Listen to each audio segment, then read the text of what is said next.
Press the bell icon on the YouTube app and never miss another update.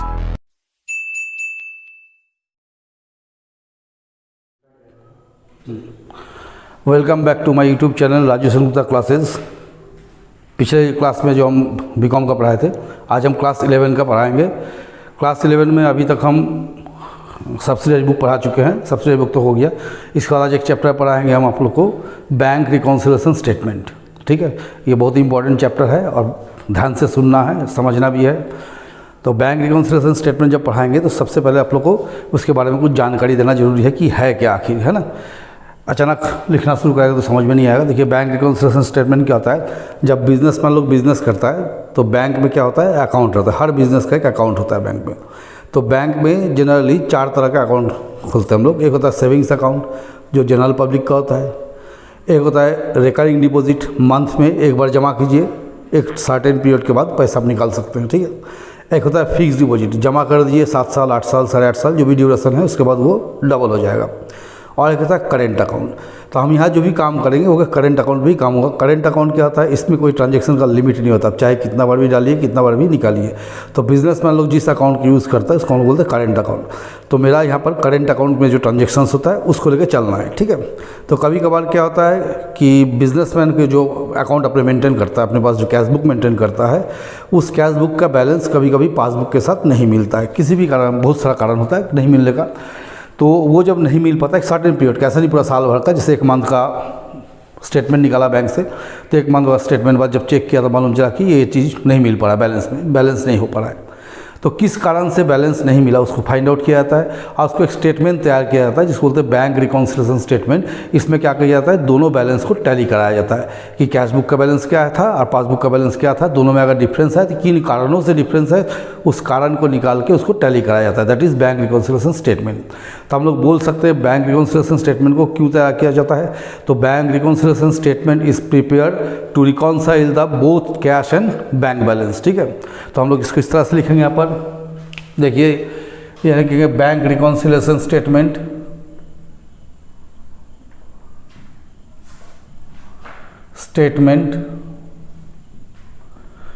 Is prepared to reconcile cash book balances with passbook. ठीक है। या और इस तरह से लिखते हैं when cash book bank column, कौन बैलेंस, बैंक कॉलम है ना, balance not tallied with passbook, then a statement is prepared to reconcile both balances called as bank reconciliation statement।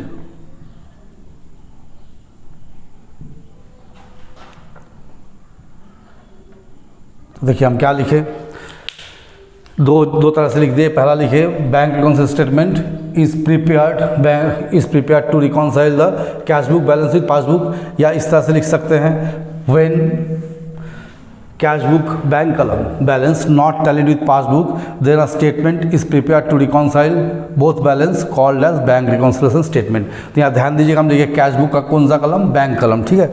तो देखिए हम लोग क्या करते हैं, इसमें हम लोग को 2 बैलेंस मिलेगा। ठीक है। एक होगा कैश बुक बैलेंस,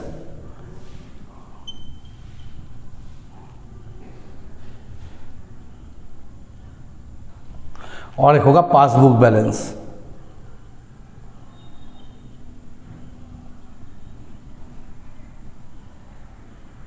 देखिए कैश बुक बैलेंस में कौन सा कॉलम हम बोले हैं, बैंक कॉलम। कैश कॉलम से मतलब नहीं है, कौन कॉलम से मतलब हमको, बैंक कॉलम से। ठीक है। तो इट्स प्रिपेयर्ड बाय बिजनेसमैन और ट्रेडर। कैश बुक को कौन लिखता है? बिजनेसमैन या ट्रेडर लिखता है। It's prepared by bank. It's a copy of customer ledger maintained by bank. देखिए क्या होता है, एक कस्टमर का वो बैंक जो कस्टमर का अकाउंट रखता है उसका एक कॉपी देता है, ठीक है। उस बैंक जो लेजर रखता है उसका एक कॉपी हम लोग को देता है, इसको बोलते हैं पासबुक। और कैश बुक कौन मेंटेन करता है? ये ट्रेडर खुद मेंटेन करता है। इसमें ट्रेडर लिखता है, पासबुक में बैंक लिखता है। कैश बुक में बैंक नहीं लिख सकता है, पासबुक में ट्रेडर नहीं लिख सकता। दोनों को अलग अलग जगह मेंटेन किया जाता है। अब ये दोनों जब मेंटेन होता है तो कैश बुक को मानिए बिजनेसमैन मेंटेन कर रहा है, पासबुक को बैंक मेंटेन करता है। अभी कभी कभी क्या होता है, कुछ ट्रांजेक्शन इसमें रिकॉर्ड होता है, इसमें रिकॉर्ड नहीं हो पाता है, या कुछ ट्रांजेक्शन इसमें रिकॉर्ड होता है तो इसमें नहीं हो पाता है। तो इस कारण से क्या होता है, दोनों बैलेंस मिलता नहीं। तो इसको मिलाने के लिए जो स्टेटमेंट तैयार करते हैं उसको बोलते हैं हम लोग बैंक रिकॉन्सिलेशन स्टेटमेंट। फिर एक बार समझा देते हैं हम क्या बोले कि कैश बुक बैलेंस एक हो गया passbook balance. Cash book balance में क्या होता है, ये कैश बुक बैलेंस में हमको देखना है कैश बुक का बैंक कलम। 3 कलम हम लोग जानते हैं ना, कैश, बैंक और डिस्काउंट। तो हमको कैश से मतलब नहीं, डिस्काउंट से मतलब नहीं, किससे मतलब इस जगह में हमको बैंक कलम से, ठीक है। ये बैंक कलम के साथ ये पासबुक को टैली किया जाता है। तो कैश बुक को कौन मेंटेन करता है? ट्रेडर या बिजनेसमैन। पासबुक को कौन मेंटेन करता है? बैंक। पासबुक क्या है? पासबुक बैंक जो कस्टमर का एक लेजर मेंटेन करता है उसका एक कॉपी देता है, उस कॉपी को बोलते हैं लोग पासबुक, ठीक है। अब ये हो गया बैलेंस।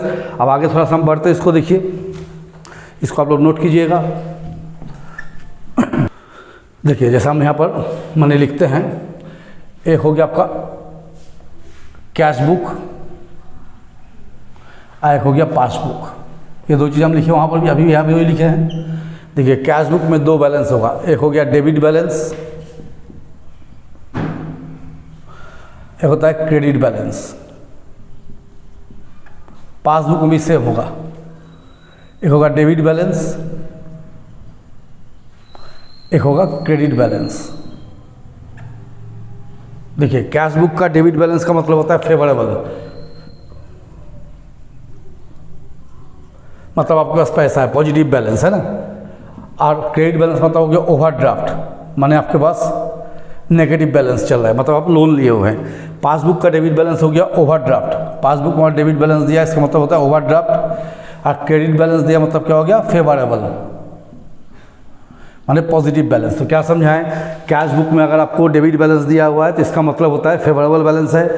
अगर क्रेडिट बैलेंस दिया इसका मतलब हो गया ओवरड्राफ्ट। पासबुक में जस्ट उल्टा होता है, अगर पासबुक में डेबिट बैलेंस दिया है that mean overdraft, credit balance दिया मतलब हो गया फेवरेबल।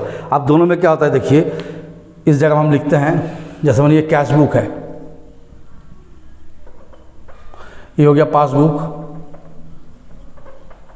देखिए कैश बुक में जो प्लस कीजिएगा जब पासबुक में एडजस्ट कीजिएगा वो क्या होगा? माइनस। यहाँ जो माइनस कीजिएगा यहाँ क्या हो जाएगा? प्लस। यहाँ जो डेबिट कीजिएगा कैश पासबुक में क्या होगा? क्रेडिट। यहाँ जो क्रेडिट कीजिएगा पासबुक में क्या होगा? डेबिट, ठीक है। तो ये एक फॉर्मूला लिखे हम, जैसे कैश बुक में जो प्लस होगा उसको पासबुक जब लेके जब चलिएगा तब क्या करना होगा? माइनस। और जो माइनस कीजिएगा कैश बुक में उसको क्या कीजिएगा? प्लस।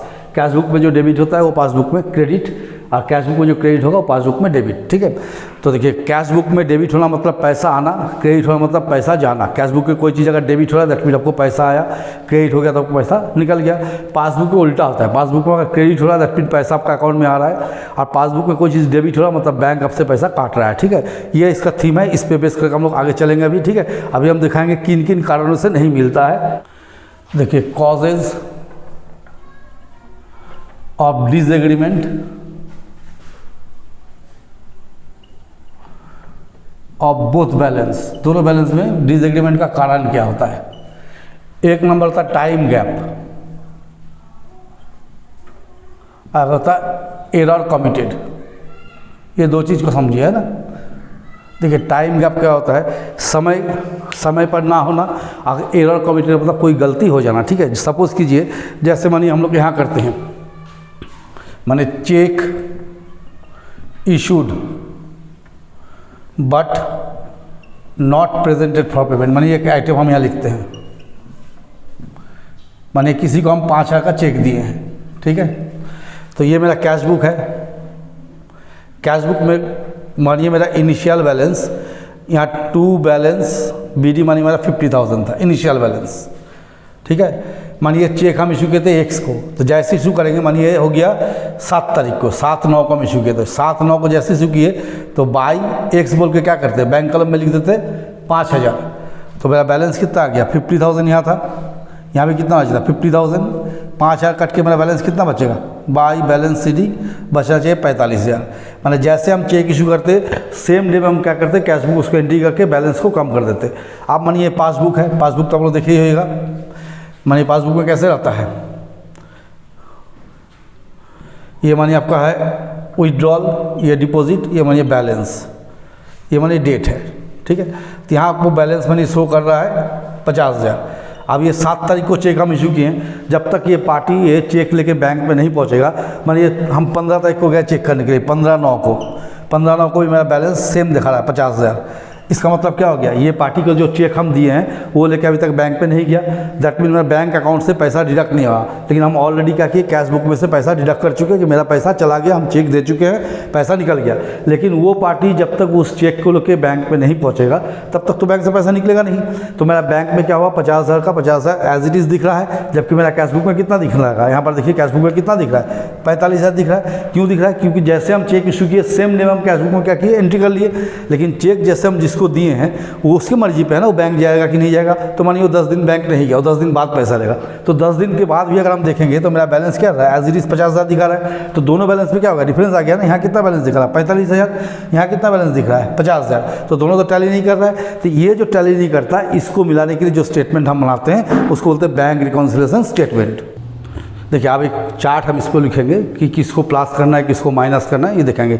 तो देखिए ज़्यादा हम अकाउंटिंग का भाषा में नहीं जाएंगे, आप लोग क्लास 11 का बच्चा है, ज़्यादा हम कैश बुक पासबुक करेंगे तो लोग फ्यूज़ हो जाइएगा, कन्फ्यूज़ कीजिएगा कि सर कर क्या रहे हैं, किसको प्लस करें किसको माइनस करें। तो हम एकदम आसान शब्द में हंसते खेलते इसको बनाना चाहते हैं।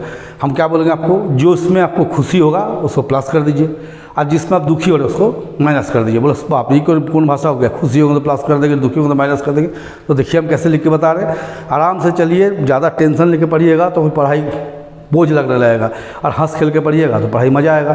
तो हमको मज़ा करके ही पढ़ना इसको, इस चैप्टर को, ताकि हम आसानी से समझ सकें। तो देखिए हम इसको चार्ट लिख रहे हैं ना, कैसे लिखेंगे ध्यान दीजिएगा। मानिए हम यहाँ लिखते हैं बैंक रिकॉन्सिलेशन स्टेटमेंट, ये लिख दिए। नीचे लिखिएगा एज ऑन, किस डेट का बना रहे हैं, क्योंकि बैंक रिकॉन्सिलेशन स्टेटमेंट एक पर्टिकुलर डेट का बनता है, ठीक है। तो चलिए पहले हम लोग इसको ऐसे कर लेते हैं, यहाँ पर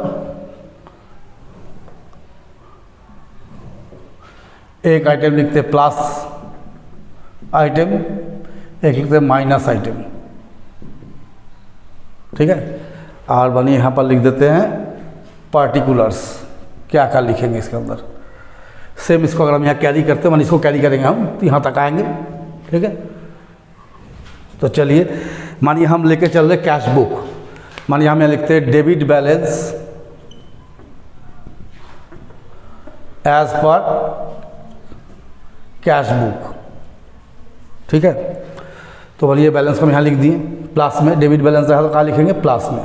अब इसमें हम क्या करेंगे, ऐड वाला आइटम लिखेंगे, जिसमें आपको खुशी होगा उसको ऐड कर लीजिए, जिसमें दुख होगा उसको माइनस कर दीजिए। तो पहला आइटम हम लिखाते हैं, देखिए पहला आइटम लिखते हैं check issued but not presented for payment. मानिए किसी पार्टी को हम एक 10,000 का चेक दिए, जाओ भाई मेरे अकाउंट से पैसा निकाल लेना, ठीक है। तो जैसे हम चेक दिए हम अपने अकाउंट से क्या किए माइनस कर दिया, हम दुखी हो गया, मेरा 10,000 रुपया चला गया, ठीक है। 15-20 दिन बाद जब हम बैंक में गए तो देखा रे मेरा बैलेंस तो बैंक में जितना था उतना ही दिख रहा है, मैंने पार्टी अभी तक चेक से पैसा नहीं निकाला। तो हमको क्या होगा, खुशी हो गया, अरे बाप मेरा पैसा अभी तक बचा हुआ है। हर आदमी को क्या पसंद है कि पैसा आए जाए, कोई नहीं चाहता है। तो जैसे हम चेक देते हम दुखी हो जाते हैं कि मेरा पैसा चला गया। लेकिन अगर मालूम चले 15 दिन 20 दिन 1 महीना तक को आदमी चेक का पैसा नहीं निकाला तो हमको खुशी होगा, क्योंकि जितना दिन बैंक में मेरा पैसा पड़ा रहेगा उतना दिन का हमको इंटरेस्ट तो मिलेगा ना। तो check issued but not presented for payment, अगर किसी को चेक दे रहे हैं और वो पैसा नहीं निकाल रहा तो मेरे लिए खुशी का बात है, हम कहाँ लिखेंगे उसको प्लस में, ठीक है। सेकेंड आइटम मानिए लिखते हैं check issued but dishonour on presentation. देखिए किसी पार्टी को हम चेक दिए, ठीक है, पार्टी क्या किया, चेक लेके बैंक में गया किसी कारण से, चाहे मेरा साइन नहीं मिला हो या चेक कटाफटा निकल गया हो या मिस्टेक हो गया हो, तो बैंक क्या करेगा, उसको पेमेंट करने से रिफ्यूज़ कर देगा, दैट इज़ डिसऑनर। तो मेरे अकाउंट से पैसा निकला नहीं ना, जैसे हम चेक दिया था अपना कैश बुक हम क्या किए, माइनस कर दिए। लेकिन किसी कारण से अगर चेक बाउंस कर जाए तो मेरे अकाउंट से पैसा नहीं निकलेगा, पैसा एज इट इज़ रह जाएगा। तो मेरे लिए खुशी का बात है, ऐड कर लीजिए। तीसरा मानिए लिखते हैं interest allowed by bank but not recorded in cash book. ठीक है, जैसे मानिए बैंक हमको इंटरेस्ट दिया, एक दिन हम बैंक में गए कोई स्टेटमेंट वगैरह निकालने के लिए किसी काम से, तो देखे मेरे अकाउंट में 1000 रुपया ज़्यादा है या 2000 ज़्यादा है, तो बैंक से पूछे भाई ये पैसा कहाँ से आया, तो बैंक बोला आपको इंटरेस्ट मिला। तो ऐसा कौन आदमी है जिसको कोई बोलेगा कि आपको पैसा मिला खुशी नहीं होगा। तो जैसे हमको पता चलेगा हमको पैसा मिला, इंटरेस्ट मिला, तो हमको क्या खुशी होगा ना, तो हम तुरंत आके क्या करेंगे, अपने अकाउंट में प्लस कर देंगे। ठीक है, चौथा देखिए direct deposit made by customer but not recorded in cash book. ये क्या लिखे हम, जैसे मानिए मेरा कोई कस्टमर है, ठीक है, जिसको मेरा अकाउंट नंबर मालूम है, जिससे हम पैसा पाते हैं, वो क्या किया, मेरे अकाउंट में जगह पैसा जमा कर दिया, मेरे पास कोई इन्फॉर्मेशन नहीं है। तो एक दिन जब हम बैंक गए अपना पूछताछ करने के लिए, देखने के लिए, तो देखे मेरे अकाउंट में 20,000 रुपये ज़्यादा है। तो बैंक से पूछे भाई ये पैसा मेरे अकाउंट में कहाँ से आया, तो बोला आपका कस्टमर आपको पैसा दे के गया। तो जब हमको पता चलेगा मेरा कस्टमर मेरे अकाउंट में पैसा डाल दिया, तो हमको तो दुख ही नहीं होगा, नचली खुशी होगा, हम खुश हो जाएंगे कि हमको पैसा मिला। तो हम क्या करेंगे, अपने अकाउंट में प्लस कर लेंगे। ठीक है, फिर जैसे लिखते interest dividend BR etc. collected by bank but not recorded in cash book। ये क्या होता है, देखिए आप लोग आगे जब इकोनॉमिक्स पढ़िएगा उसमें एक चैप्टर पढ़िएगा मनी एंड बैंकिंग, उसमें पढ़िएगा फंक्शन ऑफ बैंक। तो बैंक का फंक्शन को 2 क्लास में बांट देता है, एक होता है प्राइमरी फंक्शन जिसमें लोन देना, डिपॉजिट एक्सेप्ट करना, ये सब होता है, और एक होता है सेकेंडरी फंक्शन। सेकेंडरी फंक्शन में बैंक बहुत सारा काम करता है। क्या क्या काम करता है, जैसे लॉकर को रेंट पे देता है, ठीक है, आपका होके बैंक एजेंट का काम करता है। तो बैंक क्या होता है, अपना कस्टमर का एजेंट होता है। तो इस समय बैंक क्या करता है, जैसे बैंक को आप इंस्ट्रक्शन देके रखिएगा कि मेरा इस जगह का बिल आने वाला है, इस जगह से इंटरेस्ट मिलने वाला है, इस शेयर से डिविडेंड आने वाला है। तो बैंक क्या करता है, ऑन बिहाफ ऑफ यू आपको होकर क्या करता है, कलेक्शन का काम करता है। तो बैंक तो मेरा नौकर नहीं ना है जगह कलेक्शन करके ला के देगा। तो बैंक क्या करता है, उस सर्विस के बदले में, उस सेवा के बदले में हमसे कुछ पैसा काटता है। लेकिन हमको सुविधा क्या होता है कि हमको अपने दौड़ धूप नहीं करना पड़ता, सारा पैसा मेरे अकाउंट में अपने आप आ जाता है। तो इसी तरह मानिए एक दिन हम बैंक में गए तो मेरा खाता में देखिए 20-25 रुपया ज़्यादा है। तो पूछे बैंक को कि ये पैसा किस सोर्स से आया है, क्योंकि हर बिजनेसमैन जानना चाहता है कि उसका सोर्स ऑफ इनकम क्या है। ठीक है, तो बैंक बताया भाई आप जो बोले थे आपको यहाँ से इंटरेस्ट आने वाला है, डिविडेंड आने वाला है, वो सारा कलेक्शन कर दिए, हम अपना चार्ज काट लिए। ठीक है, तो मेरे अकाउंट में पैसा क्या हो गया, आ गया ना। तो मेरे लिए क्या खुशी का बात है कि हमको पैसा मिला, तो हम अपने अकाउंट में क्या करेंगे, प्लस कर देंगे। ठीक है, नेक्स्ट आइटम देखिए, हम यहाँ लिखते हैं check received and deposited into bank collected but not recorded in cash book. ये क्या हुआ, जैसे मानिए कोई पार्टी हमको चेक दिया, किसी से हम पैसा पाते थे, वो हमको चेक देके गया, हम क्या किए, चेक किसी के हाथ से बैंक में भिजवा दिए या जमा करवा दिए, बैंक उसको कलेक्ट कर दिया, मेरे अकाउंट में पैसा डाल दिया। हम भूल चुके हैं, हमको मालूम नहीं, हम भूल गए किसी कारण से, बिजनेस का बहुत कारण काम होता है, भूल गया हो सकता है। लेकिन बैंक में गए, देखे 10,000 रुपया ज़्यादा है, तो हम बैंक से क्वायरी की भाई ये 10,000 रुपया कहाँ से आया। तो बैंक बोला आप जो चेक भेजे थे उस चेक को कलेक्शन होकर पैसा आ गया। तो हमको जब मालूम चलेगा मेरे अकाउंट में पैसा आया तो हमको खुशी होगा। तो जैसे खुशी होगा हम क्या करेंगे, अपने अकाउंट में प्लस कर देंगे। ठीक है, फिर देखिए यहाँ पर wrong credit given by bank bank क्या किया, गलती से आपका अकाउंट में पैसा डाल दिया। तो गलती से पैसा डाल दिया मतलब मेरा तो नहीं हो जाएगा, काज नहीं तो कल बैंक क्या करेगा, एडजस्ट कर लेगा। तो जब हम गए देखे मेरे अकाउंट में पैसा ज़्यादा है, पूछे भाई पैसा कहाँ से आया, तो बोला वो गलती से आपका अकाउंट में चला गया, अभी आप क्या कि इसको प्लस कर लीजिए। तो हम क्या करेंगे, प्लस कर लेंगे। फिर बैंक जब काट के माइनस कर देगा, हम भी क्या करेंगे, माइनस कर देंगे। ठीक है, तो जैसे अब हमको मालूम चला गलती से पैसा ऐड हुआ, हम उसको क्या करेंगे, प्लस कर लेंगे। ठीक है, फिर हम यहाँ में लिखते हैं receipt side of cash book under casted. ये क्या होता है, देखिए जैसे कोई कस्टमर मान लीजिए हमको 10,000 रुपया दिया, कितना दिया, 10,000, तो हमको अपना कैश बुक में कितना का एंट्री करना है, 10,000 का। तो हम भी आए अपना कैश बुक में एंट्री कर दिए, लेकिन गलती क्या कर दिए, 10,000 की जगह हम एक जीरो कम कर दिए 1,000। ठीक है, तो पार्टी हमको कितना दिया है, 10,000, तो मेरा अकाउंट में कितना ऐड करना चाहिए हमको, 10,000। हम गलती से एक जीरो कम कर दिए तो कितना ऐड हो गया, 1,000। तो 9,000 रुपया क्या हुआ, कम दिख गया मेरा। तो जब हमको मालूम चलेगा कि मिला हमको 10,000 है, हम जोड़े 1,000 है, लिए 1,000 है, तो ठीक करने के लिए 9,000 क्या करेंगे, फिर से प्लस कर देंगे। तो वही लिखें कि receipt side of cash book under casted.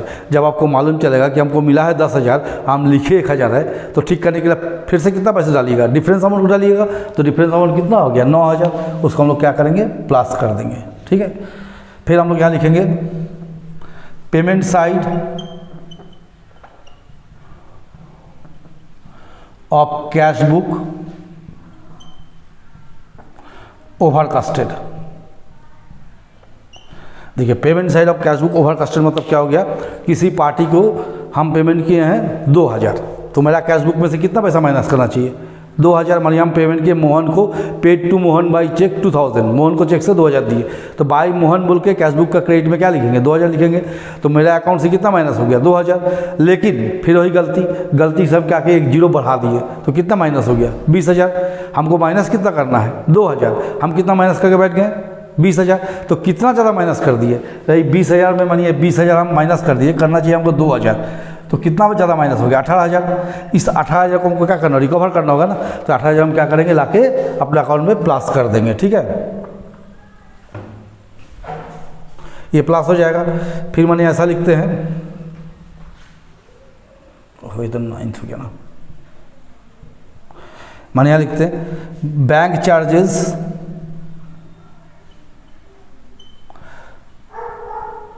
ट्वाइसली recorded in cash book. देखिए बैंक हमसे मानिए 500 रुपया चार्ज काटा है, तो हम बैंक में गए तो 500 रुपया चार्ज कर गया, तो हम भी अपना अकाउंट में 500 रुपया लेस करेंगे। हम गलती से क्या किए, उस बैंक चार्ज को एक ही मंथ में 2 बार लिख दिए, तो माइनस कितना होना चाहिए था, 500। हम 500 कितना माइनस कर दिए, 1,000।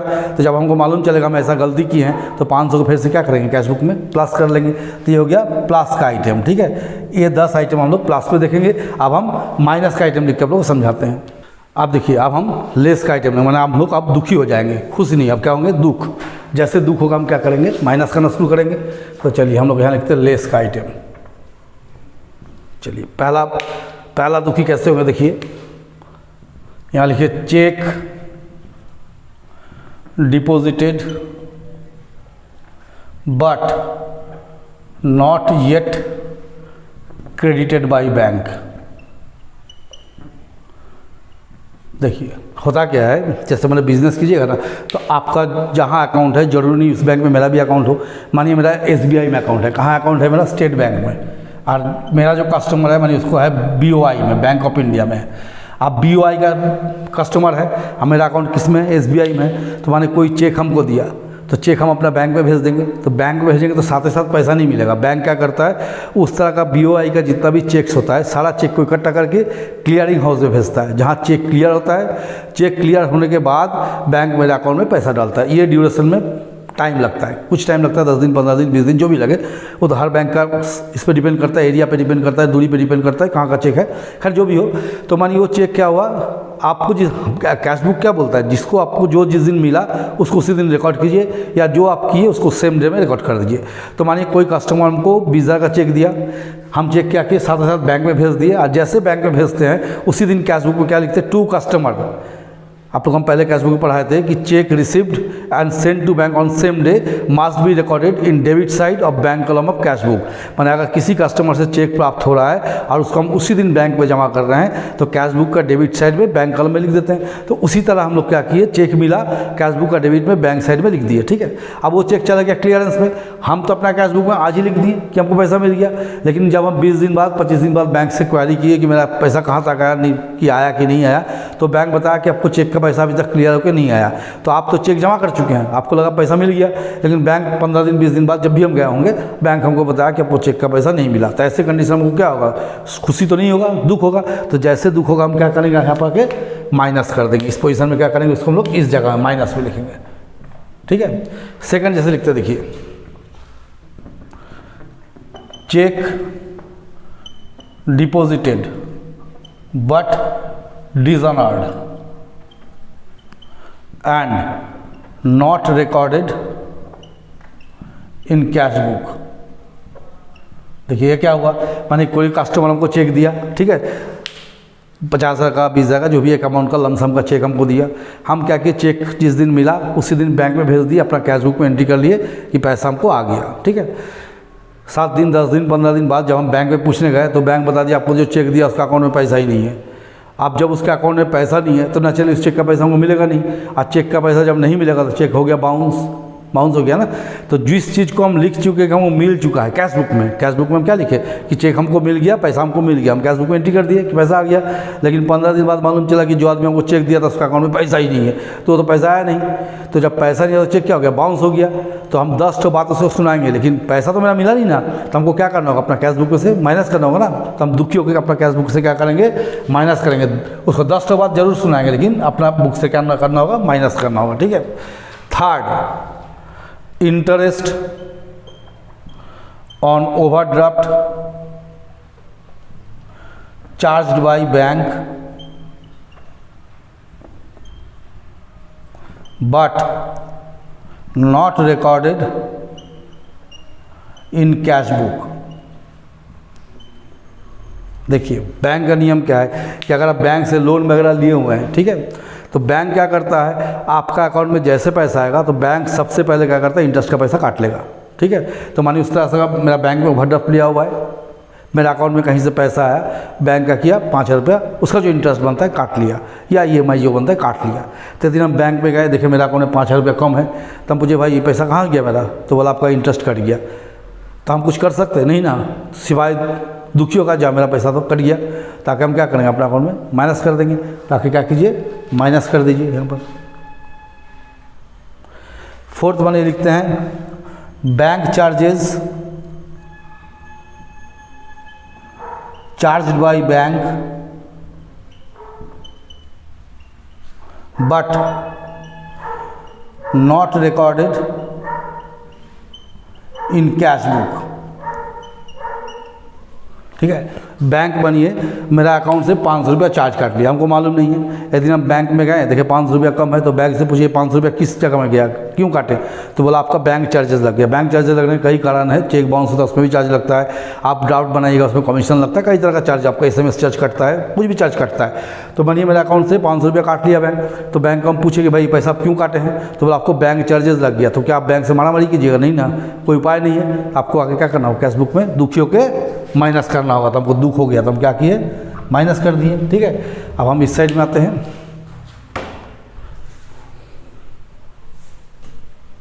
माने यहाँ पर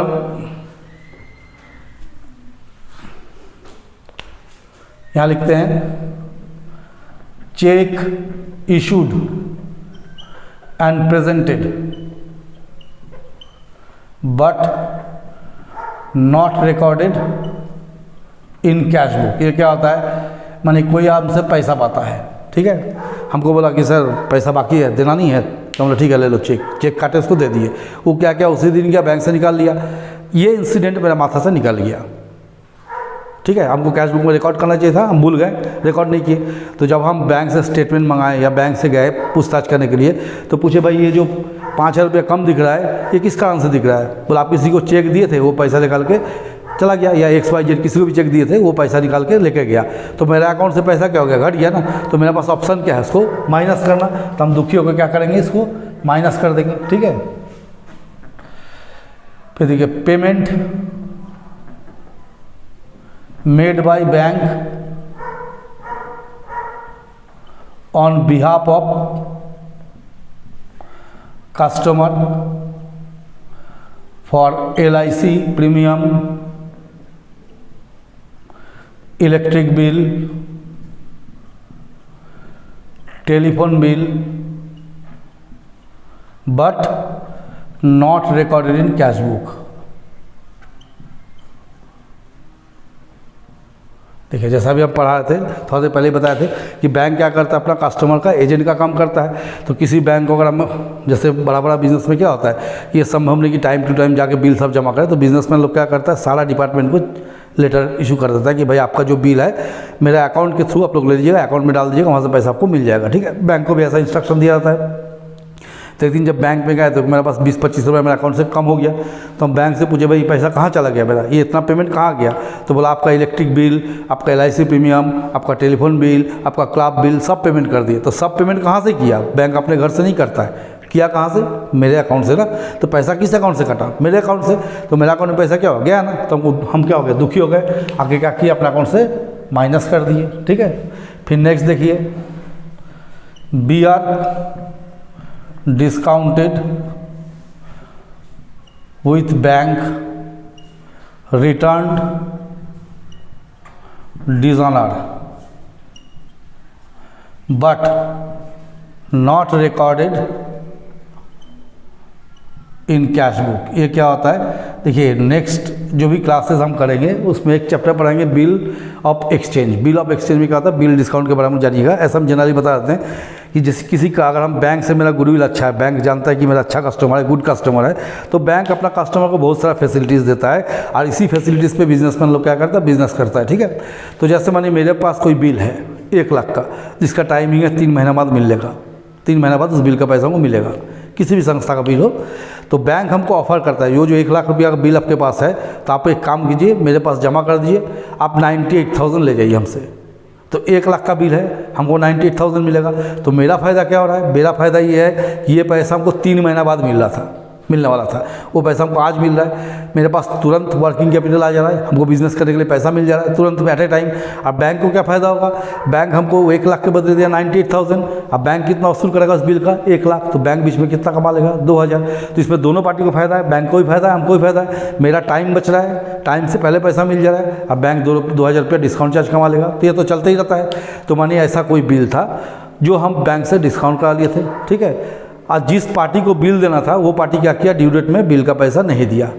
तो ऐसा कंडीशन में बैंक उस पार्टी को कुछ नहीं बोलेगा, बैंक को बिल देने वाला कौन है, हम हैं। तो बैंक हमको पकड़ेगा कि आप भाई पैसा लिए थे, पैसा दीजिए, ठीक है।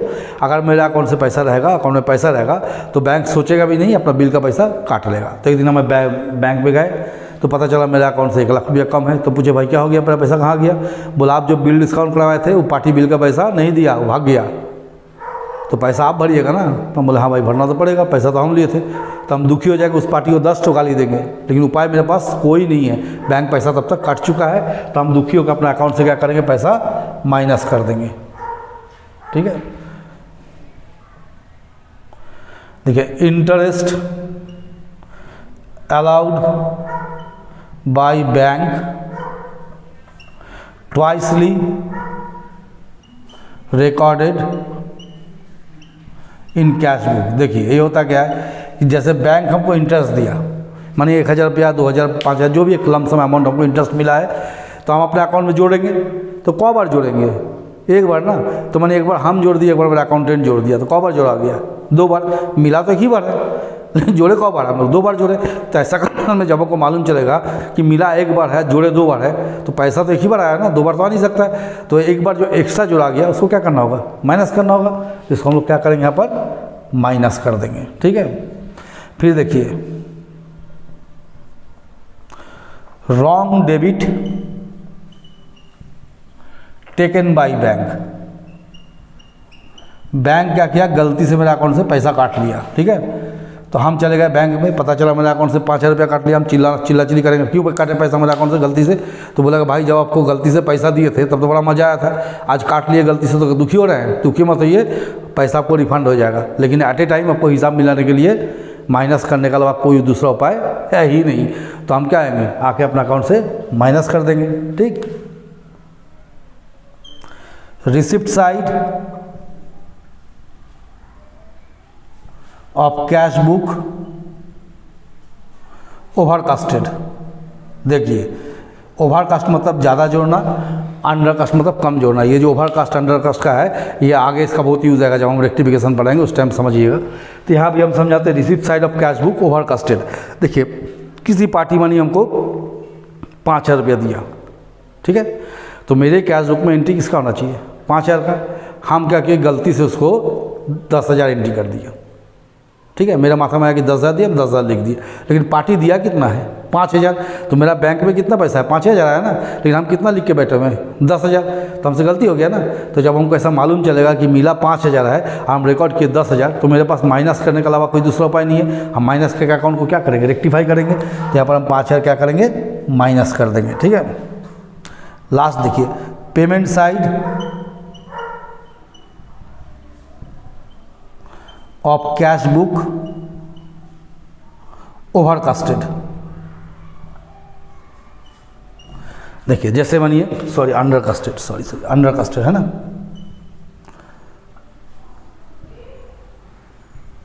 जैसे सुनिए, मानिए समझिए किसी पार्टी को हम पेमेंट किए 20,000 रुपया, तो मेरा कैश बुक से कितना माइनस होना चाहिए? 20,000 रुपया। तो कैश बुक में मेरा अकाउंटेंट बनी 20,000 माइनस करना था, गलती से क्या किया, 1 जीरो कम कर दिया, माइनस कितना किया? 2,000। पेमेंट कितना का गया? 20,000 का, और अकाउंट से कितना माइनस हुआ? 2,000। तो किसी भी हाल में तो बैलेंस मिलेगा नहीं। तो खोजते खूब अकाउंटेंट खोजा, हम भी खोजे, खोजते पता चला रे राम ये तो गलती हो गया। गलती क्या हो गया भाई? पेमेंट किया हम 20,000 और उसका एंट्री कितना हुआ है? 2,000। तो जब हमको मालूम चलेगा कि हम 18,000 रुपया कम पेमेंट लिखे हुए हैं कैश बुक में, तो उसको रेक्टिफाई करने के लिए क्या करेंगे? फिर से 18,000 रुपया माइनस कर देंगे। तो ये हो गया माइनस का आइटम। ठीक है, तो अब हम लोग क्या करेंगे, सारा प्लस माइनस आइटम को जोड़ देंगे, दोनों साइड का मानिए। ठीक है, अगर जो आप किस बुक को लेके चले हैं, balance as per cash book लेके चले हैं, तो आंसर आएगा बैलेंस एज पर पासबुक। किस में आंसर आएगा? Balance as per passbook. अब आप लोग को सवाल उठेगा, ठीक है sir balance as per passbook कैसा आया? तो ये दोनों का डिफरेंस को लिखेंगे, तो किस साइड में लिखेंगे, इधर कि इधर? दोनों जगह में लिखने का जगह है ना, यहाँ भी लिखने का जगह है, यहाँ भी लिखने का जगह है। तो कहाँ लिखेंगे? जिस साइड का टोटल ज़्यादा होगा उस साइड में लिखेंगे। जिस साइड का टोटल अगर ज़्यादा है तो यहाँ लिख देंगे, इस साइड का टोटल ज़्यादा है तो डिफरेंस को यहाँ लिखेंगे। ठीक है, अगर आपको प्लस का फिगर ज़्यादा है, माने प्लस में आपको 1 लाख है, ये 1 लाख है, ये माने 90,000 है। ठीक है, अगर प्लस जगह ज़्यादा आ रहा है तो आपको फेवरेबल बैलेंस, मतलब आपके पास पैसा है। अगर माइनस ज़्यादा आ जा रहा है, प्लस कम हो रहा है, तो अब इसका मतलब क्या हो गया? ओवरड्राफ्ट। तो बैंक रिकॉन्सिलिएशन स्टेटमेंट बनाते समय आपको सिर्फ यही ध्यान देना है कि आपका अकाउंट में किस चीज़ से पैसा बढ़ रहा है और किस चीज़ से पैसा घट रहा है। अगर हम चाहते हैं तो इसको टेक्निकल लैंग्वेज में समझा सकते थे, उसमें आप लोगों को परेशानी होता है। टेक्निकल लैंग्वेज में सर समझा रहे, पता नहीं क्या क्या बोल रहे हैं। ठीक है, तो इसलिए हम क्या किए, उसको आसान तरीक़ा से आप लोगों को खुशी होना, दुखी होना, ये सब समझाएं। लेकिन आप लोग को समझना है कि किस तरह से आपको पैसा आ रहा है, किस तरह से जा रहा है, किस तरह से एंट्री करना है, देख के चलना है। अभी हम 2 क्वेश्चन बना के दिखाते हैं आप लोगों को। ठीक है, उसके बाद कैरी करते हैं। देखिए क्वेश्चन हम यहाँ लिखे हुए हैं। ठीक है, इस क्वेश्चन को अभी हम सॉल्व करके दिखाएंगे। मेरा हैंड राइटिंग बहुत ख़राब है और हम जो लिखते हैं थोड़ा सा आप लोगों को पढ़ने में दिक्कत होता ही होगा। एक तो रिकॉर्डिंग में थोड़ा सा छोटा आता है, दूसरा मैंने थोड़ा सा हैंड राइटिंग मेरा गड़बड़ है। तो हम बोलेंगे थोड़ा ध्यान से, जब हम क्वेश्चन को पढ़ते हैं उस टाइम ध्यान से सुनिएगा।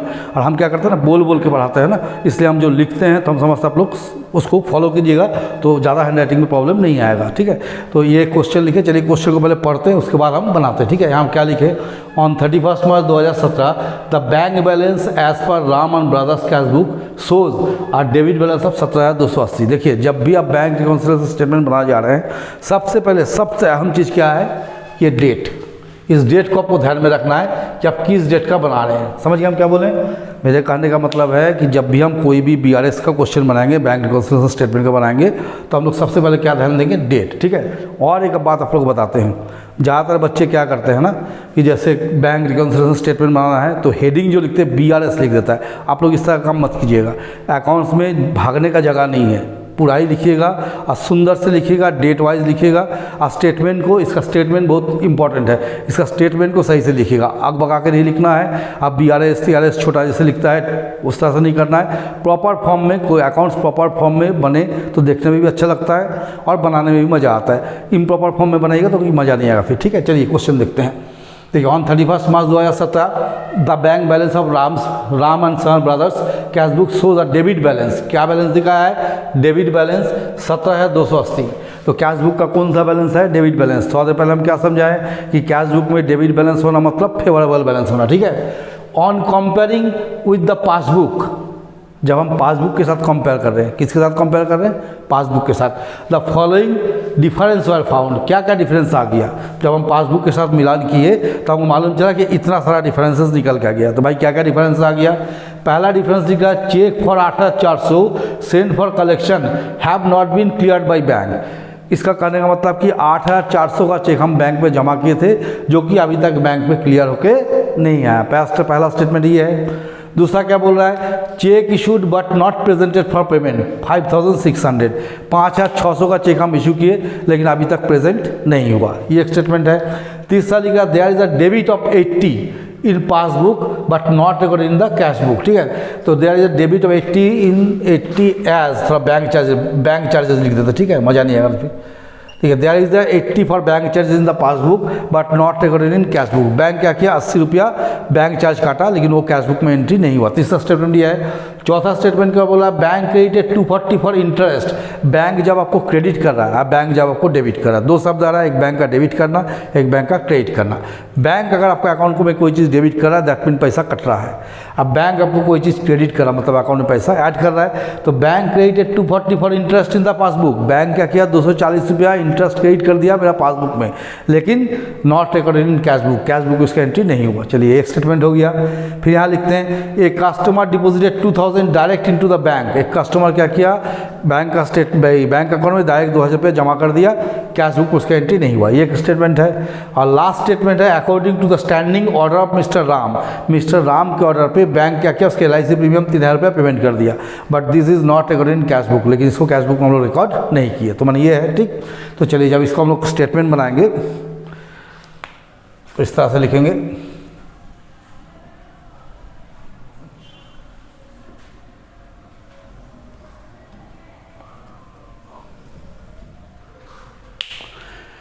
यहाँ लिखेंगे हम प्लस आइटम, यहाँ लिखेंगे माइनस आइटम, यहाँ लिखेंगे bank reconciliation statement as on, किस डेट का बना है? 31 मार्च 2017। यहाँ लिख देंगे पार्टिकुलर्स। ठीक है, तो चलिए हम लोग स्टार्ट करते हैं। क्या लिखा है? Cash book shows a debit balance 17,280। तो हम लोग क्या लिखेंगे? Debit balance as per cash book. Favourable balance है, कहाँ लिखेंगे? प्लस में। अगर यही लिखा था क्रेडिट बैलेंस तो कहाँ लिखते हैं हम लोग? माइनस में। ठीक है, अब एक एक स्टेटमेंट को पढ़ेंगे और उसको हम लोग समझेंगे और लिखेंगे। देखिए, पहला लिखा, cheque for 8,400 send to bank for collection have not been cleared by bank. Bank में क्या किए? हम 8,400 का चेक जमा कर दिया, हम खुश हो गए कि हमको पैसा मिल गया, लेकिन जब हम मंथ के एंड में जाकर पता किए तो पता चला पैसा आया ही नहीं। तो हमको क्या होगा? दुख होगा ना। तो हम क्या समझाए? दुख होने से हम क्या करेंगे? माइनस करेंगे। तो चलिए माइनस कर देते हैं। क्या लिख के माइनस करेंगे? Cheque deposited but not yet credited by bank. Cheque हम जमा कर दिए लेकिन अभी तक बैंक इसको क्लियर नहीं किया। कितना का चेक था? अमाउंट कितना दिया हुआ है? 8,400। तो आराम से इसको लिख दीजिए यहाँ पर माइनस में 8,400। कोई घबराने वाली बात नहीं, आराम से होगा। देखिए, फिर दूसरा क्या लिखे? Check issued but not presented for payment. हम कितना का चेक इशू किए थे, 5600 का, लेकिन अभी तक प्रेजेंट नहीं हुआ। इसका मतलब क्या हुआ, किसी कस्टमर को, किसी सप्लायर को या अदर आदमी को हम 5600 का चेक दिए, अपना कैश बुक माइनस कर दिए कि पैसा मेरा निकल गया। लेकिन जब एंड ऑफ द मंथ हम बैंक में गए, स्टेटमेंट मंगाए, तो पता चला वो कस्टमर अभी तक चेक लेके पहुँचा ही नहीं। तो क्या मेरे अकाउंट से पैसा कटा नहीं ना, तो हमको खुशी होगा ना, मेरा पैसा बचा हुआ है। तो हम क्या करेंगे, उसको खुशी होने पर क्या करना है, प्लस, है ना। तो check issued but not presented for payment 5600, है ना, 5600। चलिए तीसरा आइटम हम लोग आते हैं, there is a debit 80 for bank charges. क्या बोला कि 80 रुपया मेरा अकाउंट से बैंक चार्ज काट लिया। तो जब आपको मालूम चला कि बैंक मेरा अकाउंट से 80 रुपया चार्ज काट लिया, तो आपको खुशी होगा कि दुख होगा, दुख होगा ना कि मेरा अकाउंट से 80 रुपया कट गया। तो लिखा है there is a debit 80 in the passbook but for bank charges but not recorded in cash book. Bank हमसे 80 रुपया चार्ज काट लिया। तो जब हमको ये बात मालूम चलेगा कि बैंक हमसे चार्ज काट लिया, तो हमको दुख होगा कि मेरा पैसा निकल गया। तो हम दुखी मन में आएंगे और घर में आके क्या करेंगे, माइनस कर देंगे। क्या कर लेंगे इसको हम लोग, माइनस, है ना। तो यहाँ लिखेंगे bank charges not recorded in cash book. Statement को सही से लिखना है, स्टेटमेंट को सही से संभल कर लिखना है। पूरा जो क्वेश्चन में लिखा रहेगा उसी को नहीं उतार देना है, कहानी नहीं लिखना है, स्टेटमेंट छोटा होना चाहिए, ठीक है। ठीक है, फिर नेक्स्ट लिखिए bank credited 240 for interest in the passbook. Bank क्या किया, हमको 240 का इंटरेस्ट दिया। तो बैंक जब क्रेडिट किया मतलब मेरा अकाउंट में पैसा आया। तो जब हम एक दिन बैंक में गए या स्टेटमेंट मंगाए, तो पता चला कि हमको 240 रुपये का इंटरेस्ट मिला। तो हमको खुशी होगा ना कि हमको पैसा मिला, मेरा अकाउंट में पैसा आया। तो जैसे खुशी होगा हमको क्या करना है, क्या बताए थे, ऐड करना है। तो यहाँ क्या लिखा, bank credited 240 for interest in the passbook but not recorded in cash book. Bank 240 रुपये इंटरेस्ट दिया, लेकिन उसको हम कैश बुक में लिखा, अभी तक लिखे नहीं। तो जैसे मालूम चला कि इंटरेस्ट मिला, हम क्या करेंगे, ऐड कर देंगे। तो लिखेंगे interest allowed by bank but not recorded in cash book 240 रुपया। चलिए लिख दिए। फिर देखिए नेक्स्ट स्टेटमेंट क्या है, a customer deposited 2000 direct into our bank account but not recorded in cash book. एक कस्टमर जिससे हम पैसा पाते थे, वो क्या किया, डायरेक्ट मेरे अकाउंट में कितना पैसा जमा कर दिया, 2000 रुपया, 2000 जमा कर दिया, लेकिन इसका एंट्री पासबुक में, कैश बुक में नहीं हुआ। तो एक दिन हम बैंक से स्टेटमेंट मंगाए, तो देखिए मेरा अकाउंट में 2000 रुपया ज़्यादा दिख रहा है। तो हम पूछे भाई ये पैसा कहाँ से आया, तो बोला आपका कोई कस्टमर 2000 रुपया आपका अकाउंट में जमा कर दिया। तो जैसे हमको पता चलेगा कि कस्टमर मेरे अकाउंट में पैसा जमा किया, तो हमको क्या होगा, खुशी होगा। हम क्या समझाए थे कि जैसे आप खुश होइए, अकाउंट में पैसा आया, खुश हो जाइएगा, और खुश होने से क्या करना है, ऐड कर देना है। तो चलिए हम भी ऐड कर देते हैं, हम भी खुश हो गए। तो direct deposit made by bank but not recorded in cash book। कितना हो गया, 2000। लास्ट स्टेटमेंट देखिए क्या लिखा है, according to the standing order of Ram bank paid LIC premium 3000 but this was not recorded in cash book. Ram का standing order से, या माने हम ही राम है, मेरे स्टैंडिंग ऑर्डर से बैंक क्या किया, मेरे अकाउंट से 3000 रुपया का LIC प्रीमियम पेमेंट कर दिया।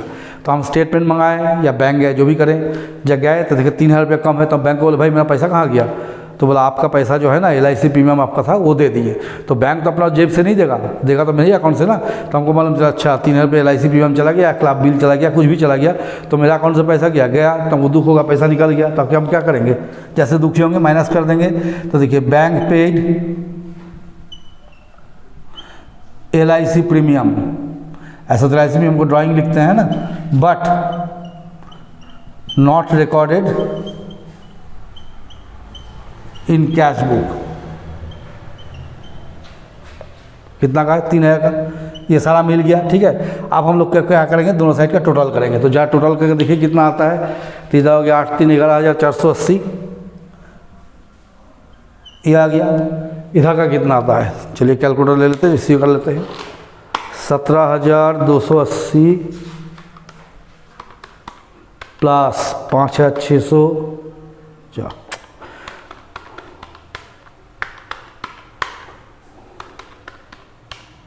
इधर आ गया 25,120, 25,120। आप लोग अपना आँख से देखिए कौन ज़्यादा है, प्लस ज़्यादा है, माइनस क्या है, कम है। ये थोड़ा गंदा हो गया, इसको साफ लिख देते हैं। प्लस ज़्यादा है माइनस कम है, तो प्लस जब ज़्यादा है तो हम लोग यहाँ लिखेंगे क्रेडिट बैलेंस। क्या लिखेंगे, चलिए इसको रेड से लिख देते, लोकेट होगा। तो हम लोग लिखेंगे credit balance as per passbook. देखिए क्या लेके चले थे, कैश बुक, प्लस ज़्यादा है इसलिए हम लोग क्या लिखे, credit balance as per passbook. Cash book लेके चलेंगे तो आंसर किस में आएगा, पासबुक में। कितना आंसर होगा, ये 25120 माइनस 11480 माइनस कर दिए, देखिए कितना आता है 25120 माइनस 11480 कितना आ गया 13,640। इसके नीचे लिख देंगे 13,640। ठीक है, एक बार फिर से हम समझा देते हैं, देखिए क्या लिखे हैं, फिर नेक्स्ट क्वेश्चन हम देखते हैं क्या होता है, टाइम बचता तो करेंगे। देखिए ये क्वेश्चन हम लिखे हुए हैं, क्वेश्चन में जो लिखे हुए हैं पहला लिखे हैं on 31 March 2017 the bank balance as per Ram brothers cash book सोरस बैलेंस डेबिट बैलेंस 17,280। तो हम उसको क्या किए, debit balance as per cash book 17,280 लिख दिए। बोला जब हम कैश बुक के साथ कंपेयर किए, पासबुक के साथ कंपेयर किए तो ये सब डिफरेंसेस आ गया। पहला डिफरेंस क्या था, cheque for 8,400 send to bank for collection but have not been cleared by bank. 8400 का चेक हम बैंक में जमा किए थे लेकिन वो अभी तक पैसा नहीं मिला। पैसा नहीं मिला मतलब मेरे अकाउंट में पैसा नहीं आया, तो हम दुखी हो गए। तो दुखियों को क्या किए, इसको माइनस कर देना। ठीक है, फिर देखिए दूसरा आइटम लिखा था check issued but not presented for payment. किसी पार्टी को हम चेक दिए थे लेकिन वो चेक का पैसा अकाउंट से नहीं निकाला, तो मेरे अकाउंट से पैसा नहीं गया। हम कैश बुक में क्या किए थे, माइनस कर दिए थे। जब पता चला कि पैसा नहीं निकलेगा तो कैश बुक में फिर से क्या करेंगे, हम लोग प्लस कर देंगे। ठीक है, फिर देखिए there is a debit bank for bank charges 80 in the passbook. Bank हमसे 80 रुपया चार्ज काट लिया, तो जब चार्ज काट लिया मेरे अकाउंट से पैसा क्या हुआ, निकल गया, तो हम अपने अकाउंट में क्या करेंगे, माइनस कर देंगे। फिर यहाँ लिखा है bank credited 240 for interest in the passbook. Bank 240 रुपये इंटरेस्ट दिया। जब हमको मालूम चलेगा कि 240 रुपये इंटरेस्ट मिला तो हमको क्या होगा, खुशी होगा ना, खुशी होगा तो प्लस कर लेंगे। फिर ठीक है, उसके बाद दिया है एक customer deposit 2000 direct into bank account. एक कस्टमर मेरे अकाउंट में 2000 रुपये डायरेक्ट जमा कर दिया, तो जैसे हमको मालूम चलेगा 2000 रुपये जमा, हमको क्या खुशी होगा ना, तो खुशी होगा तो हम क्या कर लेंगे, प्लस कर लेंगे। और बैंक मेरा होकर 3000 रुपया इंश्योरेंस प्रीमियम पेमेंट किया है, तो फिर इंश्योरेंस प्रीमियम पेमेंट किया तो कहाँ से पेमेंट किया, मेरे अकाउंट से पेमेंट किया। तो हमको जब जैसे पता चलेगा मेरे अकाउंट से पैसा निकल गया, हम क्या करेंगे, माइनस कर लेंगे। फिर दोनों साइड प्लस कर लिए, देखिए किसका टोटल ज़्यादा है, इसका किसका, प्लस का टोटल ज़्यादा है, तो दोनों का डिफरेंस कितना हो गया 13640। अगर प्लस का टोटल ज़्यादा है, आप डेबिट बैलेंस कैश बुक लेकर चल रहे हैं तो यहाँ लिखिएगा credit balance as per cash book, मैंने आपको फेवरेबल बैलेंस में आंसर आया। ठीक है, देखिए और एक क्वेश्चन हम इसमें लिखे। ठीक है, पिछला क्वेश्चन किसने बताया, as per cash book balance लेकर चले थे, अभी हम पासबुक बैलेंस लेकर चलेंगे। ठीक है, पासबुक बैलेंस लेकर कैसे बनाएंगे, हम दोनों दिखा दिए, दोनों का ही फेवरेबल बैलेंस पे दिखा रहे हैं। ध्यान माइंड कीजिएगा, दोनों क्वेश्चन ही हम फेवरेबल बैलेंस बना रहे हैं, ओवरड्राफ्ट अभी तक नहीं बनाए। इसके बाद नेक्स्ट जो हम बैंक रेगुलेशन क्लास कराएंगे, इसका जो नेक्स्ट क्लास हम करेंगे, एक क्लास और इसको हम लेंगे, तो उसमें दोनों ओवरड्राफ्ट का हम बता देंगे, कैश बुक ओवरड्राफ्ट क्या होगा, पासबुक ओवरड्राफ्ट से भी कैसे करना है। ठीक है, तो ये क्वेश्चन हम लिखे हुए हैं। और देखिए शुरू में अगर आप लोग ध्यान से सुनिएगा हमको, तो हम क्या बोले कि कैश बुक का ऑपोजिट होता है पासबुक। जो चीज़ कैश बुक में आप प्लस कीजिएगा, पासबुक में वो चीज़ माइनस हो जाएगा। जो कैश बुक में माइनस कीजिएगा, पासबुक में प्लस हो जाएगा। चलिए एक बार आप लिख देते हैं तो माथा से आप लोग निकल जाएगा। देखिए जैसे ये कैश बुक है, ये पासबुक है।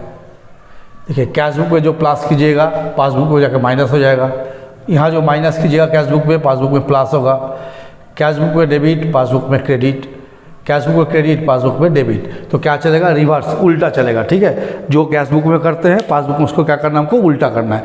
तो एक क्वेश्चन हम यहाँ लिखे हैं on 31 March 2015 the passbook shows a credit balance of 9000। क्या दिखा रहा है, और 31 मार्च 2015 को कैश बुक पासबुक में क्रेडिट बैलेंस कितना का दिखा रहा है, क्रेडिट बैलेंस 9000 दिखा रहा है। On comparing the following the difference are found. जब कंपेयर किए तो ये सारा डिफरेंसेस आया। तो कौन सा डेट का बना रहे हैं, हम शुरू में बताया कि डेट बहुत अहम होता है। 31 मार्च 2015 को हम लोग शुरू किए, दिखा रहे हैं कि 31 मार्च 2015 को मेरा पासबुक शो कर रहा है कि मेरे पास 9000 का क्रेडिट बैलेंस है, मतलब मेरे अकाउंट में 9000 रुपया बचा हुआ है। और जब उसको हम कैश बुक के साथ कंपेयर करने गए तो ये सारा डिफरेंसेस आ गया। तो चलिए इसको हम लोग बनाते हैं। किस तरह से बनाएंगे, जैसे पहले बनाए तो वैसे ही बनाएंगे, लेकिन बनाने का तरीका क्या होगा, उल्टा हो जाएगा। जो पहले किए थे वैसा नहीं होगा, बनाने का उसी तरह से स्टेटमेंट क्या होगा, चेंज हो जाएगा। ठीक है, प्लस का माइनस करेंगे, माइनस का प्लस करेंगे। तो यहाँ लिखेंगे bank reconciliation statement as on, कौन सा डेट का बनाया है, 31 मार्च 2015। चलिए तो लाल से हम लोग चार्ट बनाते हैं, देखने में अच्छा लगना चाहिए। हैंड राइटिंग तो ख़राब है लेकिन कोशिश किया जा रहा है कि थोड़ा देखने में अच्छा लगे, है ना। तो यहाँ लिखिए प्लस आइटम, यहाँ लिखिए माइनस आइटम, यहाँ लिखा जाए पार्टिकुलर्स। चलिए स्टार्ट करते हैं ना। क्या लिखे हैं? Credit balance as per passbook. तो हम लोग लिखेंगे credit balance as per passbook 9000, ये लिख दिए। आप एक एक आइटम लोग पढ़ेंगे। ठीक है, cheque issued but not presented for payment. कितना का चेक हम इशू किए थे? 7,000 का चेक इशू किए थे, लेकिन अभी तक जिसको चेक दिए थे मेरे अकाउंट से पैसा नहीं निकाला। तो हम क्या बताएं कि अगर किसी पार्टी को हम चेक देते और वो मेरे अकाउंट से पैसा नहीं निकालता, हमको क्या होता है? खुशी होता है। खुशी होने में क्या करना है? कैशबुक में ऐड। कैशबुक में क्या करना है? ऐड। तो पासबुक में क्या करना होगा? माइनस। तो पहला आइटम लिखेंगे cheque issued but not presented for payment. इसको हम लोग कैशबुक में क्या करते हैं? प्लस करते हैं। तो पासबुक में क्या कर देंगे? माइनस। ठीक है, चलिए नेक्स्ट आइटम पढ़िए क्या लिखा हुआ है। नेक्स्ट आइटम लिखा चेक इशूड, ध्यान से सुनिएगा, cheque issued but omitted to record in the cashbook 3800। किसी पार्टी को हम 3800 का चेक दिए, बोला पैसा ले लेना, पैसा ले भी लिया, चेक भी लेके गया, पैसा निकाल लिया, मेरे कैशबुक में क्या हुआ? एंट्री नहीं हुआ। तो हम पार्टी को चेक दे दिए थे, पैसा निकाल लिया, तो कैशबुक को हमको क्या करना चाहिए? माइनस। कैशबुक को माइनस करेंगे तो जैसे कैशबुक को माइनस करेंगे तो पासबुक में रिवर्स कर दिए, उल्टा कर दिए, क्या हो जाएगा? प्लस। तो हम लोग क्या लिखेंगे? Cheque issued but omitted to record in cashbook. Cashbook में माइनस करना चाहिए था, तो पासबुक में क्या कर देंगे? प्लस 3800। चलिए तीसरा आइटम में आते हैं। Check deposited but not yet collected by bank. Cheque bank में जमा किए 2600 का, लेकिन बैंक अभी तक उसको कलेक्शन नहीं किया। तो जब हमको मालूम चलेगा मेरा चेक का पैसा नहीं मिला, हमको क्या होगा? दुख होगा ना। और दुख होने से हम क्या करेंगे? माइनस कर देंगे। तो चलिए हमको अभी दुख हुआ, तो कैशबुक में हम क्या करेंगे? माइनस। तो पासबुक में क्या करेंगे? प्लस। तो यहाँ लिखेंगे check deposited but not yet cleared और क्रेडिटेड बाय बैंक। कितना का चेक है? 2600 का। तो प्लस में ले आइए। खाली माथा में इतना रखना है कि जो हम कैशबुक किए उसका उल्टा करेंगे। यहाँ देखिए, electric bill paid by bank but not recorded in cashbook 360। Bank मेरा होकर क्या किया? इलेक्ट्रिक बिल पेमेंट कर दिया। तो बैंक कहाँ से पेमेंट किया? मेरा अकाउंट से काट के पेमेंट किया। तो जब हमको मालूम चलेगा इलेक्ट्रिक बिल का पैसा निकल गया, तो हमको कैशबुक में क्या होगा? माइनस करना होगा। तो पासबुक में क्या करेंगे? प्लस। ठीक है, तो देखिए electric bill paid by bank but not recorded in cashbook, क्या कर देंगे? पासबुक में प्लस। चलिए नेक्स्ट ट्रांजेक्शन देखते हैं। देखिए direct deposit made by customer but not recorded in cashbook. एक कस्टमर मेरे अकाउंट में डायरेक्ट 2000 रुपया जमा कर दिया, तो हमको बहुत खुशी हुआ कि हमको पैसा मिल गया। तो हम आगे कैशबुक में क्या करेंगे? प्लस कर लेंगे। लेकिन ये तो कैशबुक नहीं है, क्या है? पासबुक है। तो कैशबुक का रिवर्स करेंगे, माइनस कर देंगे। ठीक है, तो चलिए माइनस कर देते हैं। Direct deposit made by customer but not recorded in cashbook. कितना का है? 2000 का। लास्ट ट्रांजेक्शन देखिए, bank charges 100 not recorded in cashbook. Bank हमसे 100 रुपया चार्ज कट लिया। तो जब बैंक हमसे चार्ज कटेगा तो हमको मालूम चलेगा, तो हमको क्या होगा? दुख होगा ना, मेरा पैसा कट गया। तो अपने अकाउंट में हम क्या करेंगे? कैशबुक में माइनस करेंगे। तो पासबुक है तो नेचुरली क्या करेंगे? रिवर्स कर देंगे, प्लस कर देंगे। तो bank charges not recorded in cashbook. कितना हो गया? 100। यहाँ लिख देंगे। ठीक है, तो सारा आइटम लिख चुके हैं। अब दोनों साइड में हम लोग क्या करेंगे? प्लस करेंगे। तो इधर हो गया 7 और 2 9000 रुपया इस साइड में आ गया आपका। इधर हो गया 9 3 12, कैलकुलेट सही कर लेते हैं। 12800, 2600, ये हो गया 15860। अब देखिए कौन ज़्यादा है, प्लस ज़्यादा है, प्लस ज़्यादा है ना, तो हम यहाँ क्या लिखेंगे, डेबिट बैलेंस क्या लेके चले, कैश पासबुक, तो आंसर आएगा कैश बुक में debit balance as per cash book कैसा आएगा, ये 15,860 माइनस 9,000, तो 6,860 मेरा आंसर आ गया। ठीक है, ये मेरा हो गया आंसर। एक बार फिर देख लेते हैं हम लोग क्या लिखे हम, देखिए क्या लिखे, डिफरेंस की कितना का पासबुक में बैलेंस दिया 9,000, क्रेडिट बैलेंस है तो हम लोग फेवरेबल में लिखे प्लस में।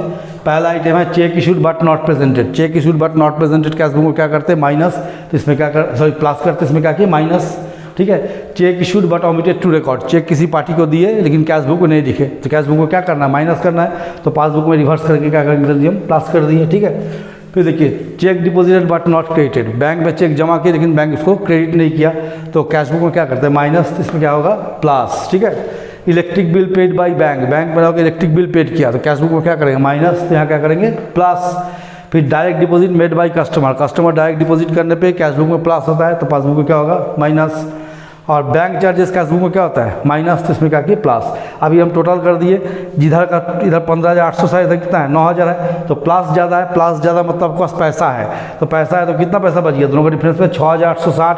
तो हम लोग कौन बैलेंस लेके चले थे, credit balance as per passbook, तो आंसर किस में आ गया balance as per cash book. और डेबिट क्यों लिखे, कैश बुक का डेबिट बैलेंस मतलब क्या हो गया फेवरेबल, तो जब प्लस आता है तो फेवरेबल बैलेंस हुआ तो हम क्या करेंगे उसको प्लस कर देंगे। ठीक है, तो ये तो बैंक रिकॉन्सिलिएशन स्टेटमेंट को आपको हमको बताया है अभी, जो ये आपको था दोनों कैश बुक और पासबुक का फेवरेबल बैलेंस पे, वो हर दफ़ा भी हम बताए नहीं। इसका नेक्स्ट जो क्लास मेरा होगा 11 का क्लास होगा उसमें हम दोनों बैलेंस बता के आप लोग को ये चैप्टर क्लोज करेंगे। और आप लोग थ्रू आउट क्वेश्चन बनाते जाइएगा, जैसे जैसे प्रॉब्लम होगा उसको ध्यान रखिएगा, ऐसा कुछ प्रॉब्लम हुआ तो मेरे कमेंट बॉक्स में कमेंट कीजिएगा। और देखिए अभी आप लोगों को माथा में सबको बच्चा लोगों को बैठा हुआ है कि भाई MCQ होगा, लेकिन MCQ होगा ये हम लोग भी जानते हैं, लेकिन चैप्टर को जब तक आप थ्रू आउट नहीं जानिएगा, थ्रू आउट पढ़िएगा नहीं तो आगे बहुत सारा दिक्कत फेस करना होगा। इसलिए चैप्टर को पढ़िए, ये चैप्टर हम पढ़ा दिए हैं, अभी क्वेश्चन बना दिए, 2 क्वेश्चन और बनाएंगे इसका एंड में, इसके बाद जो क्लास हम लेंगे उसमें MCQ भी इसका कुछ हम बता देंगे। लेकिन आप लोग को क्या करना है, चैप्टर को थ्रू आउट बनाना है, थ्रू आउट क्वेश्चन बनाना है, ताकि जब तक आप बनाइएगा नहीं तो आप बेसिकली कमजोर हो जाएगा। अब बेसिकली कमजोर हो जाएगा तो आगे BCom DCom सब आपका खत्म हो जाएगा।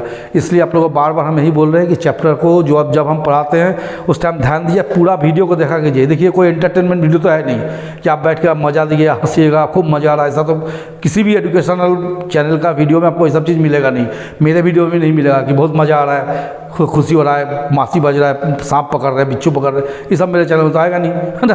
तो आप लोग से यही है कि हम जब एजुकेशन चैनल में है, आप देखते हैं एजुकेशन चैनल को फॉलो करते हैं, चाहे मेरा करते हैं चाहे किसी और भी टीचर का करते हैं, जिसका भी करते हैं, उस वीडियो को पूरी तरह से देखिए। जब तक आप पूरा वीडियो को नहीं देखिएगा, वीडियो हम लोग को लंबा होता है, 1-1 घंटा हम लोग कष्ट करके पढ़ाते हैं, तो हम लोग तो इसलिए नहीं पढ़ाते हैं ना कि मज़ा आएगा, हम लोग पढ़ाते हैं आप सीखिए। तो सीखने के लिए पूरा वीडियो देखना बहुत आवश्यक होता है। जब तक पूरा वीडियो नहीं देखिएगा कुछ नहीं सीख पाइएगा। बीच में से स्किप करके देखिएगा, थोड़ा आगे बढ़ा देते हैं, मज़ा नहीं आ रहा है, सर बकबक कर रहे हैं, तो ऐसा लगता होगा बच्चा लोग है चाट रहे हैं, सर बहुत लगता है, ठीक है। लेकिन सर चाटते जरूर है, लेकिन वो चाटना भी आप लोग का फेवर में ही जाता है। इसलिए किसी भी टीचर का वीडियो देखते, चाहे मेरा हो किसी का, पूरा वीडियो को देखिए और देख के सीखिएगा तो आपको बहुत आगे जाके मज़ा आएगा। अभी मज़ा नहीं आएगा, आगे आप एंजॉय कीजिएगा, ठीक है। चलिए बहुत सारा बात हो गया।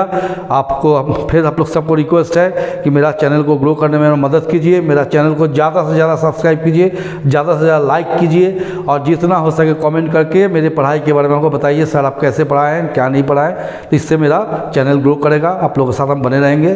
धन्यवाद।